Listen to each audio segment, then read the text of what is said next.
That I refuse to return to this reality of existence sounds awful, I know, with regard to my children, but as much love as I had given my children in this reality, I didn't realize they, too, were lacking this knowledge that creates freedom. I realized the truth of my return and what I was to face would be the most difficult task any human could ever imagine. I returned to this reality, knowing it would be very difficult to penetrate the dense reality that has been designed by man, to keep all who reside here in this current consciousness by ensuring their ignorance of enslavement will continue. I knew the souls of humans would return to this reality because the superior knowledge is required to be practiced and experienced in this consciousness to ascend to the next dimension of reality, or even with Christ with the proper knowledge. Knowing how this current reality exists to purposely deny all souls the ability to ascend with the proper required knowledge of what creates unity of both realities, I was able to see this from the moment of my ascension. However, both on my first and second day there, the medium-height man came to me with wisdom and advice, telling me I had to return to this reality to serve my purpose one way or the other. I did not want to be thrown back against my free will. That would mean I would leave on bad terms and with limited ability to fulfill my purpose and the word I gave so long ago. He also told me I would have assistance in getting this purpose done if I returned without fear. Upon my third and final day, I went before Christ and broke down crying, begging him not to send me back to this reality. In a strong but soft voice, Christ said to me, I have no control over this. He said I had to return to serve my purpose with a pyramid and to learn what I had failed to learn so many times before. I must say, I did not realize I had given my word in a previous life to fulfill a purpose of a pyramid, and it had to be completed, along with the knowledge I would need to rediscover in the current dense reality of consciousness that has been tampered with by a network of ignorant humans. I was informed of my agenda, to connect to the buried knowledge while in a life form of consciousness connecting us back to our original origins, which is the higher realm of all realities. The same knowledge had to be acknowledged and learned, first in this realm of consciousness, and carried back with me to the highest realm of knowledge one could ever imagine. If we fail, we have lost the opportunity to reside in the highest realm of reality, and we must master the knowledge before we can reside in that pure realm. All we ever learn in this current consciousness is ignorance, which is fear, greed, and lack, and it results in the experience of suffering. We have been taught to seek wealth and be in love with material things, so it is what defines who we are. I really dove into what I had been subjected to most of my life because of my own lack of knowledge of what is required to succeed in a state of consciousness. This was because of the decisions made by a network to deny our birthright by forcing us to return to repeat the very same actions to sustain their desires by the layers of all the programs created by all the events of war, murder, and famine by deliberately creating a reality of fear. Fear became a compass and way to exist in their demented reality of darkness. I can announce to the world I have done my part and picked up from a time long ago. I went out on a limb and picked every bit of the fruit too. Now what the souls of society may do with this knowledge is their choice as they exercise their free will. While I was blessed to ascend to the higher realm, I was shown the ignorance we exist in and how it is simpler than we could ever imagine. It is easier to change it from lack to complete power by utilizing the free will. The pyramid I created is to act as proof of the higher realm and to help everyone to not only see but also feel the invisible force connected to Christ through our consciousness and also to be connected to our buried knowledge. I would have never imagined what I agreed to do would be so huge. Realistically, it seems so simple and easy in the higher realm. In essence it is, but by golly, attempting to master this when considering everything in the thick, dense reality of man without the knowledge of how to cut through what man has imposed is scary as hell. The knowledge I have discovered makes all the difference in what I am doing for us, per Christ's request. I must share that in this current life, I was not a Christ follower. That is not to say I did not believe in who he is or in his existence. It had more to do with my placing the old reality ahead of his purpose, which is taken for granted by many, if not all. Attending church on any certain day does not excuse ignorance if we are too blind to see the big picture and the circumstances of his fall to his rise. If the message Christ conveyed was not clear enough, the reality designed by man is what has been honored by the created illusion of fear and lack. Man's wisdom outweighed the wisdom of Christ, and his purpose was not taken as the message of God or seen for what his purpose truly represented. His purpose was to even exist in this dense reality, and he was not accepted because the system of commerce and tax collecting was placed ahead by many who denounced him of his purpose.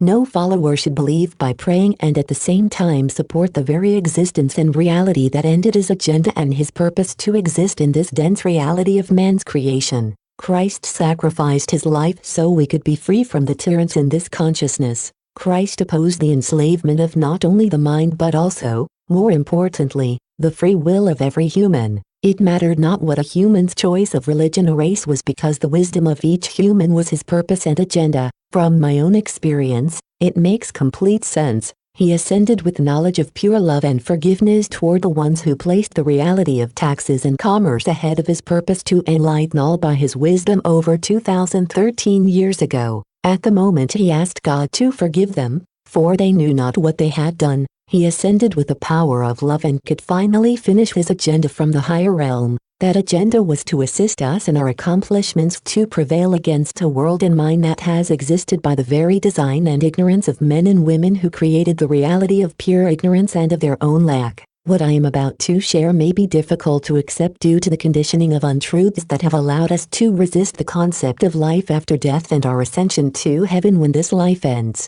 That is not at all what happens to us when our flame fades out. The only way anyone can reside in a higher dimension of reality is to exist and know what Christ was sent to teach us. Then and only then will you or I earn the right to exist and remain in that higher realm with him. Don't believe that reading the Bible or tithing will get you into heaven. We are fools if we actually believe material things have the power to allow us to achieve residency in heaven. What you get if you don't know what is required is a ticket back to this damning reality to learn what we keep failing miserably at, which is to love each other and to gain the superior knowledge of how all things are created. Why is it so important to know why and how things are created? And what is the source? It is the mind, because without knowing this vital fact, a person will not get beyond the attachment of material things and will continue to have a fatal attraction to money and wealth.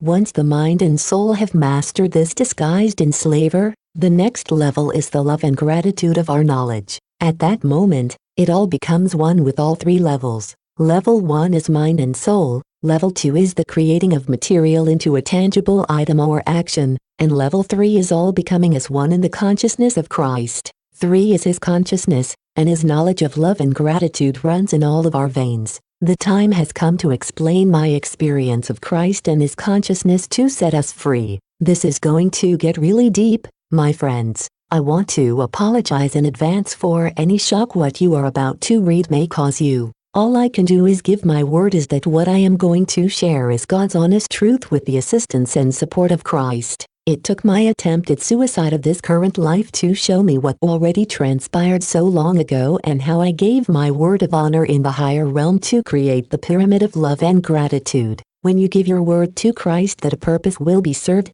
you had better succeed and overcome the illusions of this reality. I know I agreed a very long time ago to serve his purpose, and I am. I'm breaking down alchemy to a science to act as the avenue for you to go to work on co-creating for yourself. Once the alchemy is understood, there is another important lesson of knowledge I will get into toward the end of this book. It has been said that you can't have a universe without mind entering into it, and to have free will means to do or be whatever you desire, as long as it is in the light of truth and not in the virtue of darkness. Only you benefit from knowing this knowledge. It is your right to take advantage and act on it by using it to create a reality of knowledge and love for yourself and others around you. The opportunity is there, don't second guess and miss the boat. I promise you will have nothing to lose and all to gain. This purpose is all about equality for all, and I mean all who have consciousness. Getting back to my purpose of so long ago, without realizing it, the attempted suicide gave me the opportunity to answer all those strange feelings throughout my life, even though I was not thrilled at learning what I witnessed while I was in the higher realm. Chapter 14 The Knowledge of Christ's Eternal Life. What exactly did Christ mean when he spoke the words, "You will have eternal life"? My experience and ability to comprehend my past lives tells me that what Christ was trying to convey when he existed on earth was to reintroduce what you have known but failed to connect to, and that is the knowledge of your soul and its energy. It is a part of science, always has been and always will be. No matter what, it cannot ever be destroyed. For the soul to be known, it has to be attached to a vessel, which is the clue of matter and is made up of numerous elements of this planet. How the soul is seen is in the vessel itself. Without the soul, the vessel is nothing more than ingredients from this earth, which is closely related and connected to our solar system. Now that we have this newfound understanding of ourselves,